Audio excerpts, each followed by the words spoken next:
నమస్తే. ప్రస్తుతం మన స్టూడియోలో ప్రముఖ ఆధ్యాత్మికవేత్త, ఆస్ట్రాలజర్ బ్రహ్మశ్రీ సుభాష్ శర్మ గారు మనతో ఉన్నారు. గురువుగారితో మాట్లాడేద్దాం. నమస్కారం గురుగారు. శ్రీమాత్రే నమండి. గురుగారు, జ్యోతిష్య శాస్త్రంలో ఓవరాల్‌గా మనకి 27 నక్షత్రాలు. సో, దానిలో మనం ఇప్పుడు స్వాతి నక్షత్రం తీసుకుందాం. ఓవరాల్‌గా మరి వీళ్ళ లైఫ్ అంతా ఎలా ఉంటుంది? సహజంగా వీళ్ళ లక్షణాలు ఎలా ఉంటాయి? జీవిత పరిహారాలు కావచ్చు, ఆలయ పరిహారాలు కావచ్చు, మంచి దిశానిర్దేశం చేయండి వీళ్ళకి. తప్పకుండా తెలియజేస్తానని ముందుగా ప్రేక్షకులందరికీ శ్రీమాత్రే నమః, శ్రీ గురుభ్యో నమః. యాదేవి సర్వభూతేషు మాతృరూపేణ సంస్థిత నమస్తస్సై నమస్తస్సై నమస్తస్సై నమో నమః. స్వాతి నక్షత్రం చాలా అద్భుతమైనటువంటి నక్షత్రం.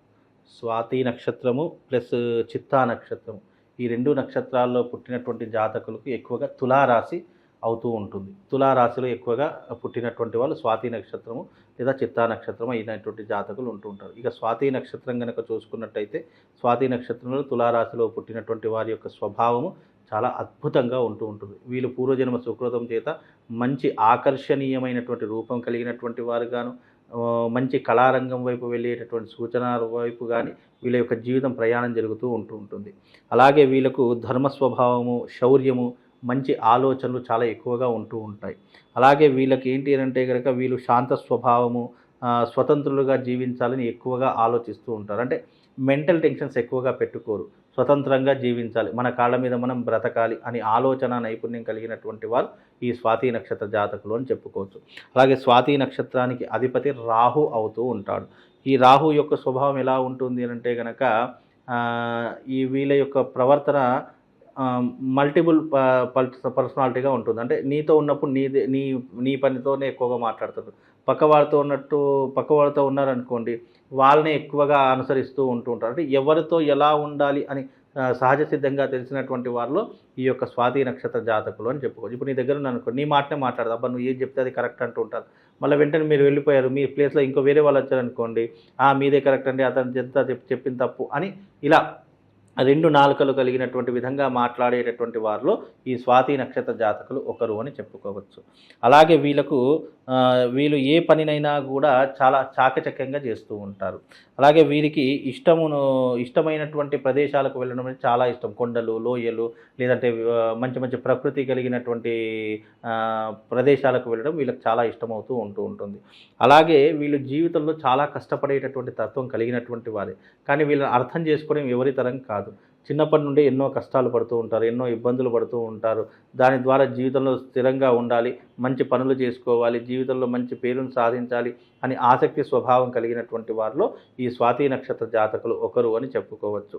అలాగే వీరిని విమర్శించిన వారి కోసము సహాయం చేయుటకు ముందుకు వస్తారు. వీరు అందరి యందు చాలా ఇష్టంగా ఉంటారు. వీళ్ళని ఎంత అంటే స్వాతి నక్షత్రం వాళ్ళలో ఉన్నటువంటి గొప్పతనం ఏంటంటే, ఎంత తిట్టినా, ఎంత కోపగించుకున్నా మళ్ళీ మనకు సహాయం చేస్తూనే ఉంటారు. కాబట్టి వీళ్ళకి ఏంటి అంటే కనుక సహాయం చేసేటటువంటి గుణం చాలా ఎక్కువగా ఉంటుంది. స్వాతి నక్షత్రంలో పుట్టినటువంటి వీరికి ఎక్కువగా చూసుకున్నట్టయితే పురుషులలో పరస్త్రీ వ్యామోహం ఎక్కువగా ఉంటుంది. వీళ్ళకి ఏంటంటే లైంగిక కోరికలు చాలా ఇష్టమవుతూ ఉంటాయి. ఎన్నో రకాలైనటువంటి ఆశలతో వీళ్ళందరూ కూడా జీవించడం జరుగుతూ ఉంటుంది. కాబట్టి ఇలాంటి కోరికలు వాళ్ళకు సహజ సిద్ధంగా కలుగుతూ ఉంటాయి. ఇక వీళ్ళకు సినిమా ఇండస్ట్రీ అన్నా, నాటక రంగం అన్నా, లేదా రాజకీయ రంగం అన్నా చాలా ఇష్టమవుతూ ఉంటుంది. అంటే మనం ఒక గొప్ప సెలబ్రిటీ స్టేటస్గా బతకాలి, చక్కగా 10 మందిలో గొప్పగా ఉండాలి అని ఆలోచనాతత్వం కలిగినటువంటి వారు ఈ స్వాతి నక్షత్ర జాతకులు అని చెప్పుకోవచ్చు. అలాగే వీళ్ళు ఈ దాదాపు 25 సంవత్సరాల వరకు కష్టపడాల్సినటువంటి పరిస్థితులు ఏర్పడుతూ ఉంటాయి. వీళ్ళకు కార్య సాఫల్యము, గౌరవము, శత్రువులను జయిస్తూ ఉంటారు. విద్యా ఆటంకాలు ఎక్కువగా వస్తుంటాయి. అంటే చదువులో ఆటంకాలు చాలా విపరీతంగా వస్తూ ఉంటాయి. అలాగే వీళ్ళు తెలివితేటలతో చాలా మట్టుకు ఏ దాన్నైనా, ఎంత సమస్యనైనా కూడా ఇట్టే పరిష్కరించుకునేటటువంటి వారిలో ఈ జాతకులు ఎక్కువగా ఉంటారు. వీళ్ళకు ప్రేమ, అభిమానం చాలా ఎక్కువగా ఉంటుంది.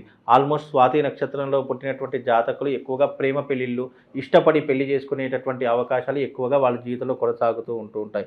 వీళ్లకు దాదాపుగా ఈ నక్షత్రం జన్మించినటువంటి వారికి రాష్ట్రాధిపతి శుక్రుడు అవుతూ ఉంటాడు. శుక్రుడి కారణం చేత భార్య వల్ల, అత్త వల్ల, లేదా వాళ్ళ అత్తవారి తరపు వల్ల ఎవరైతే ఉన్నారో కొద్దిగా ఇబ్బందులు, ఆటంకాలు ఎదురయ్యేటటువంటి సమస్యలు కలుగుతూ ఉంటాయి. అలాగే చిన్నతనం నుండి వీళ్ళు అన్ని రంగాల్లో విజయం సాధించేటటువంటి విధంగా ఉంటుంది. వీళ్ళ వయస్సు ఎలాగైతే పెరుగుతూ ఉంటుందో వీళ్ళ జీవితంలో అవకాశాలు తగ్గుముఖం పట్టేటటువంటి లక్షణాలు వీళ్ళ జీవితంలో ఎక్కువగా ఉంటాయి. అయితే వీళ్ళు ముఖ్యంగా జీవితంలో ఎప్పుడూ కూడా కష్టపడాలి అనే తత్వం కలిగినప్పటికీ కూడా వీళ్ళు కొన్ని సార్లు వీళ్ళని కిందికి లాగేయాలని చాలామంది ప్రయత్నం చేస్తూ ఉంటారు.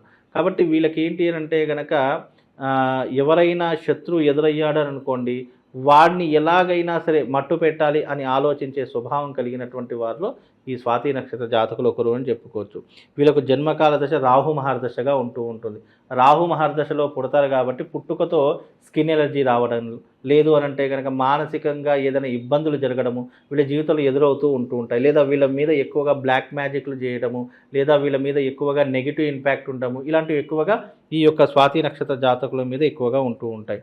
అలాగే వీళ్ళకు అధిపతి శుక్రుడు అవుతూ ఉంటాడు. వీళ్ళ చరసజ్ఞ రాశి, అంటే వీళ్ళు ఎప్పుడూ కూడా స్థిమితంగా ఒక చోట నిలబడేటటువంటి వ్యక్తులు కాదు. ఎప్పుడూ కూడా ఒక మాట మీద కానీ లేదా ఒక లక్ష్యం వైపు కానీ ప్రయాణం చేయరు. చెంచలు, అంటే మల్టిపుల్ డిజాల్వ్ ఉన్నట్టు ఏదన్నా ఒక దాని మీద నిలకడ ఉండదు. అప్పుడే ఒకటి అనుకున్నాం అనుకోండి, అప్పుడే దాని మీద ఉంటారు, వేరే వైపు జంప్ అయిపోతూ ఉంటారు. అలాంటి స్వభావం కలిగినటువంటి వారు. అలాగే వీళ్ళది ద్విపాద సంజ్ఞ అంటే ఏంటి అంటే రెండు మాటలు మాట్లాడేటటువంటి తత్వం కలిగినటువంటి వారు అని అర్థము. అలాగే వీళ్ళకు అదృష్ట రంగు తెలుపు అవుతూ ఉంటుంది. అదృష్ట సంఖ్య 4 లేదా 6 అవుతూ ఉంటుంది. వీళ్ళకు అదృష్ట వారము శుక్రవారం అవుతూ ఉంటుంది. స్వాతి నక్షత్ర జాతకులకు అదృష్ట వారం శుక్రవారం. మీరు ఏ పని చేసినా శుక్రవారం పూట చేయండి. అలాగే మీరు ఉపవాసం ఉండాలి అనుకుంటే కనుక గురువారం రోజున ఉపవాస దీక్ష వహించండి. మీకు అదృష్ట దిశ తూర్పు దిశ అవుతూ ఉంటుంది. మీరు తూర్పు దిశకు వెళ్ళి ప్రయాణం చేసేటటువంటి పని ఎలాంటిదైనా సరే అది విజయవంతంగా కొనసాగుతూ ఉంటుంది.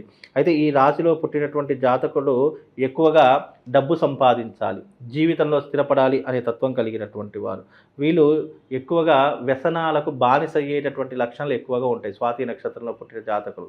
అంటే మద్యము, లేదంటే అమ్మాయిలు, లేదు అంటే బెట్టింగ్లు, లేదంటే జూదము, ఇలాంటివి ఎక్కువగా అలవాటు అయ్యేటటువంటి వారిలో ఈ స్వాతి నక్షత్ర జాతకులు ఎక్కువగా ఉండేటటువంటి పరిస్థితులు ఎక్కువగా కనిపిస్తున్నాయి. కాబట్టి స్వాతి నక్షత్ర జాతకులు ముఖ్యంగా గుర్తుంచుకోవాల్సింది ఏంటంటే ఎవరి విషయంలో జోలికి వెళ్ళకూడదు. డబ్బు విషయంలో చాలా జాగ్రత్తగా ఉండాలి. వీలైనంత వరకు పెద్దవాళ్ళ సలహాలు సూచనలు తప్పకుండా పాటించే ప్రయత్నం చేయాలి. అలా చేస్తేనే వీళ్ళ జీవితంలో స్థిరపడేటటువంటి అవకాశాలు ఉంటుంటాయి. దాదాపుగా వీళ్ళకు 40 సంవత్సరాల వరకు స్థిరపడడం చాలా కష్టము. అంటే వీళ్ళ జీవితంలో 40 సంవత్సరాలు గడిచిపోయాయంటే సంపాదించడానికి, పిల్లలు చదివించడానికి, జీవితాన్ని నెట్టుకు రావడానికి వీళ్ళ జీవితం సగం అయిపోతుంది. ఇక వీళ్ళు స్థిరపడాలి అంటే 50 సంవత్సరాల తర్వాత తప్ప వీళ్ళు స్థిరపడేటటువంటి యోగం కనిపించదు. నమ్మి డబ్బులు ఇచ్చి మోసపోయేటటువంటి లక్షణాలు ఎక్కువగా ఉంటాయి. లేదా వీళ్ళే నమ్మక ద్రోహం చేసేటటువంటి లక్షణాలు ఎక్కువగా ఈ యొక్క స్వాతి నక్షత్ర జాతకులు కనిపిస్తున్నాయండి. వీళ్ళు కనుక సినిమా రంగం కానీ రాజకీయ రంగం కానీ దానిలోకి వెళ్తే ఎక్కువగా రాణించే అవకాశాలు ఉంటాయంటారు. స్వాతి నక్షత్రంలో జన్మించిన ప్రతి ఒక్కరు సినిమా రంగం కానీ రాజకీయ రంగం కానీ అక్కడికి వెళితే వీళ్ళు స్థిరంగా ఉండేటటువంటి అవకాశం ఉంటుంది. వాళ్ళ చాకచక్యం వల్ల ఆపర్చునిటీస్, అవకాశాలు వచ్చేటటువంటి అవకాశం కూడా ఏర్పడుతూ ఉంటుంది. వీళ్ళు మాటకారితనము ఎక్కువగా ఉంటుంది, చలోక్తులు ఎక్కువగా ఉంటాయి. కాబట్టి ఆ రంగంలోకి వెళితే తప్పకుండా రాణించేటటువంటి అవకాశం అయితే కనిపిస్తుందండి. గురుగారు, ఓవరాల్గా వీళ్ళకి ఎలాంటి దైవారాధన, ఎలాంటి పరిహారాలు బాగా అవసరం? ముఖ్యంగా స్వాతి నక్షత్ర జాతకులకు ఏంటి అంటే కనుక దైవారాధన విషయంలో చూసుకుంటే కులదేవతను ఆరాధించడము, లేదా ఇష్టదైవమైనటువంటి వారిని ఆరాధించడము, లేదా జన్మజాతక రీత్యా చూసుకోవాలి అని అనుకుంటే కనుక సుబ్రహ్మణ్య స్వామిని ఆరాధన చేసుకోవాలి. సుబ్రహ్మణ్య స్వామిని ఆరాధన చేసుకొని చాలా విశేషము. వీలైతే ఒకవేళ పాతాళ శంభుమురుగన్ కానీ కుక్కీ సుబ్రహ్మణ్య స్వామి యొక్క క్షేత్రానికి వెళ్ళి రావడం వీళ్ళకు చాలా అవసరమై ఉంటుంది. వీలైతే మీరు సుబ్రహ్మణ్య స్వామికి సంబంధించిన స్తోత్ర పారాయణం చేసుకోండి. వీలైతే మీకు స్వాతి నక్షత్రానికి అధిపతి రాహు అవుతాడు కాబట్టి వీలైతే కాలసర్పదోష పరిహారం చేయించుకునే ప్రయత్నం చేయండి. తద్వారా మీకు శుభం లాభంతో పాటు అదృష్ట యోగం కలుగుతుంది. అయితే మీరు మీకు ఈ స్వాతి నక్షత్రానికి అధిపతి రాహు అవుతాడు కాబట్టి మీరు మరకత గణపతి కానీ లేదా గోమతి గణపతి కానీ మీ మెడలో ధరించుకునే ప్రయత్నం చేయండి. కొంతవరకు మీకు శుభం లాభం కలుగుతుందండి. గురుగారు, వీళ్ళకి అదృష్ట రోజు అలాగే అదృష్ట సంఖ్య ఏదన్నా ఉంటుందా? వీళ్ళకు అదృష్ట వారము వచ్చేసి శుక్రవారం అవుతుంది. అలాగే అదృష్ట సంఖ్య వచ్చేసి 4 కానీ లేదా 6 కానీ, ఈ రెండు కూడా వీళ్ళకి అదృష్ట సంఖ్యలుగా మారబడుతూ ఉంటాయి. అలాగే వీళ్ళకు అదృష్ట వారము కూడా శుక్రవారం అని చెప్పాము. అలాగే అదృష్ట రంగు తెలుపు రంగుగా చెప్పడం జరుగుతుంది. వీళ్ళకు అదృష్టాన్ని ఇచ్చేటటువంటి రంగు తెలుపు రంగు కాబట్టి ఈ రంగులు వీళ్ళకు చాలా కలిసి వస్తూ ఉంటాయి. జీవితంలో స్థిరపడడానికి ఎన్నో రకాల ప్రయత్నాలు చేస్తూ ఉంటారు. కానీ 25 సంవత్సరాల తర్వాతనే స్థిరపడేటటువంటి యోగం ఏర్పడుతూ ఉంటుంది. 50 సంవత్సరాలు వచ్చేంత వరకు వీళ్ళ జీవితంలో అన్ని ఒడిదుడుకులు ఎదుర్కొని 50 సంవత్సరాల తర్వాత ఒక స్థిమితమైనటువంటి వాతావరణాన్ని ఏర్పరచుకొని, ఒక పర్మనెంట్ ఇన్కమ్ ఏర్పరచుకొని హ్యాపీగా ఉంటూ ఉంటారు. కాబట్టి వీళ్ళ యొక్క పరిస్థితులు చాలా హ్యాపీగా ఉండాలని మనస్ఫూర్తిగా కోరుకుంటున్నాను. స్వాతి నక్షత్రం వాళ్ళు ఓవరాల్గా వీళ్ళ జీవితం ఎలా ఉంటుంది, ఎలాంటి పరిహారాలు చేసుకోవాలి, అద్భుతంగా వివరించారు. ధన్యవాదాలు గురుజీ.